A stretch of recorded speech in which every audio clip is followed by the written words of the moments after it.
చేసే వ్యక్తితో ప్రయాణం చేశామా అని మా మీద మాకే జాలి దయతో పాటు అసహ్యం కూడా వేస్తున్నాయి.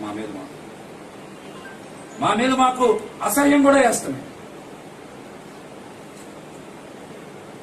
రాజకీయ పార్టీలు ఏర్పాటు చేశారంటే ఖచ్చితంగా ప్రజాస్వామ్యబద్ధంగా ప్రజలకి సేవ చేస్తారు, అందరికీ అండగా నిలబడతారని, అందమైన భవిష్యత్తుని ఇస్తారని నమ్ముతాం.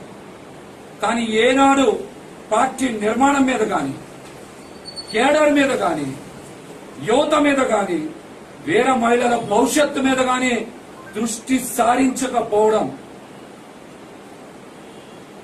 సారించకపోవడం రాజకీయాల పట్ల వారికి ఉన్నటువంటి నైజాన్ని ప్రతి ఒక్కరు కూడా తెలియజేస్తున్నారు.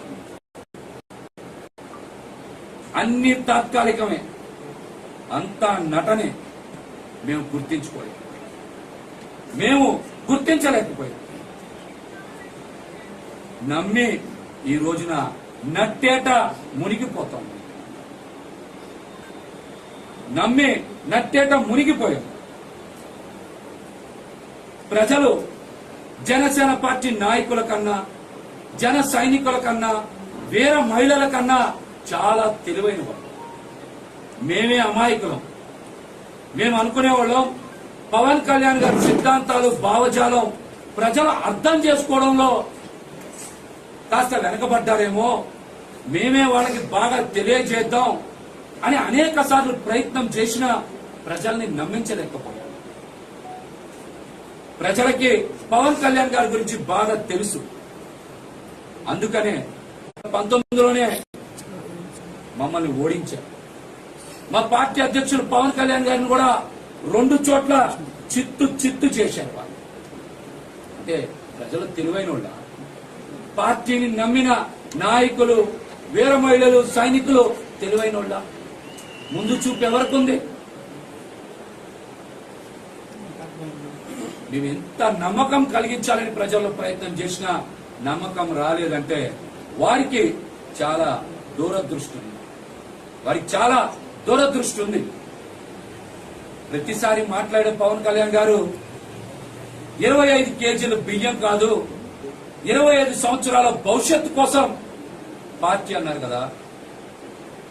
పట్టుమని 25 సీట్లు కూడా ఎందుకు ఇవ్వలేకపోయారు?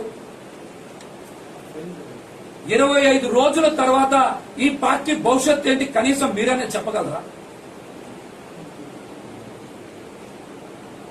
పదే చెప్పేవాళ్ళు కదా, ఎక్కడ పడితే అక్కడ.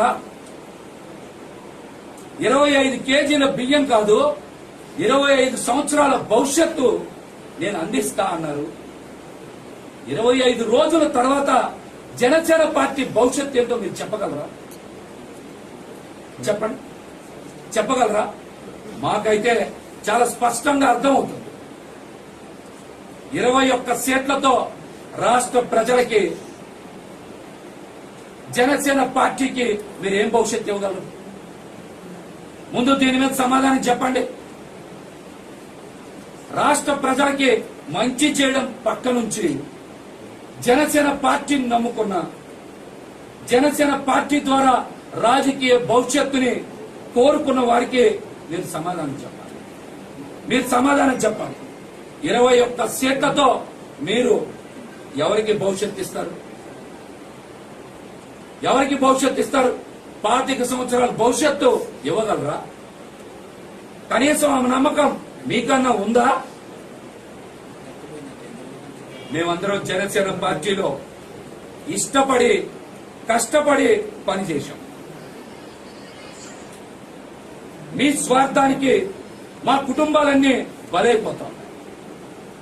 మీకు మమ్మల్ని చూసి నవ్వులాటగా ఉండొచ్చు, కానీ మా కుటుంబాలు కన్నీరు కారుస్తున్నాయి. చాలాసార్లు అనుకున్నాం, మీకు తెలియక పార్టీలో ఎవరు పడితే వారి ఇష్టానుసారం నిర్ణయాలు తీసుకుంటున్నారు, మీకు తెలియనివ్వడం లేదని, మీ దగ్గరకు మమ్మల్ని రానియడం లేదని అపోహపడ్డాం. ఆ పనులన్నీ మీ ఆదేశానుసారమే మీరు చెప్పినట్టే వాళ్ళందరూ చేశారని మేము అర్థం చేసుకోలేకపోయాం. జనసేన పార్టీ ఇంకొక 20 సంవత్సరాలు కొనసాగుతుందనే నమ్మకం ఎవ్వరికీ లేదు. నేను మాట్లాడుతున్నది నాకు టికెట్ రాలేదనో అసంతృప్తితో కాదు. జరుగుతున్న పరిణామాలు వాస్తవాలు అద్దం పడుతున్నాయి. జనసేన పార్టీకి కాలం అతి తొందరలోనే చెల్లిపోతుంది, చాలా తొందరగా చెల్లిపోతుంది. మీ గురించి చాలా స్పష్టత వస్తుంది, మీ గురించి చాలా స్పష్టత వస్తుంది. నేను మాట్లాడే ప్రతి దానికి నా దగ్గర ఆధారం ఉంది. మీ నడవడికలోనే లోపం ఉంది, మీ చూపులో ద్వంద్వ అర్థాలు ఉన్నాయి, మీ చూపులో ద్వంద్వ అర్థాలు ఉన్నాయి. బయట రకరకాల కథనాలు వినబడుతున్నాయి. పార్టీ భవిష్యత్తు పైన, టికెట్లు కేటాయింపు పైన, జనసేన పార్టీని కాపు కాసే ప్రతి ఒక్కరికి మీరు తీసుకునే నిర్ణయాల మీద అనుమానాలు ఉన్నాయి. అసలు జనసేన పార్టీలో పనిచేసిన వారికి ఎవరికి ఎందుకు సీట్లు కేటాయించలేదు? సీట్లన్నీ తెలుగుదేశం పార్టీ నాయకులకే ఎందుకు కేటాయించారు? పార్టీ భవిష్యత్తు ఎవరి చేతుల్లోకి వెళ్ళిపోతుంది? కనీసం మీతో గెలిచిన తర్వాత అయినా 3-4 ఎమ్మెల్యేలు నిలబడతారనే నమ్మకం మీకు ఎక్కడైనా ఉందా? జనసేన పార్టీని దేనికోసం పెట్టారు? ఏం ఆశించి పెట్టారు? ఇందులో మీ స్వార్థ ప్రయోజనాలు దాగున్నాయనేటువంటిది చాలా స్పష్టం, చాలా స్పష్టం. మీరు కూడా జనసేన పార్టీని దేనికోసం పెట్టారు, ఎవరి కోసం పెట్టారు, ఎందుకోసం పెట్టారని రాష్ట్ర ప్రజలతో పాటు జనసేన పార్టీలో 40 లక్షల మంది క్రియాశీలక సభ్యులకు కూడా మీరు సమాధానం చెప్పాలి. పార్టీ పెట్టింది రాష్ట్ర ప్రయోజనాల కోసమో ప్రజల ప్రయోజనాల కోసమో కాదు, వ్యక్తిగత ప్రయోజనాలే చాలా ముఖ్యమని చాలా స్పష్టంగా తెలుస్తున్నాయి. దీని మీద నా దగ్గర కొన్ని ఆధారాలు ఉన్నాయి.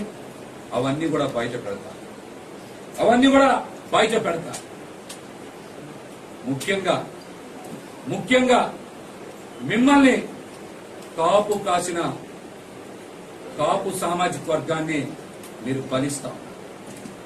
సార్, నేను మిమ్మల్ని రిక్వెస్ట్ చేస్తున్నా, కాపు సామాజిక వర్గం వారు అమాయకులు, వారు మీరంటే పిచ్చి. మీరు ఏం చేసినా వాళ్ళు మీకు మద్దతు ఇస్తున్నారనేటువంటి ఒక అవకాశాలు వాళ్ళని తీసుకొని వాళ్ళని బలి చెయ్యొద్దు, కాపు యువతని నాశనం చెయ్యొద్దని మిమ్మల్ని నా కన్నీటితో అభ్యర్థిస్తున్నాను.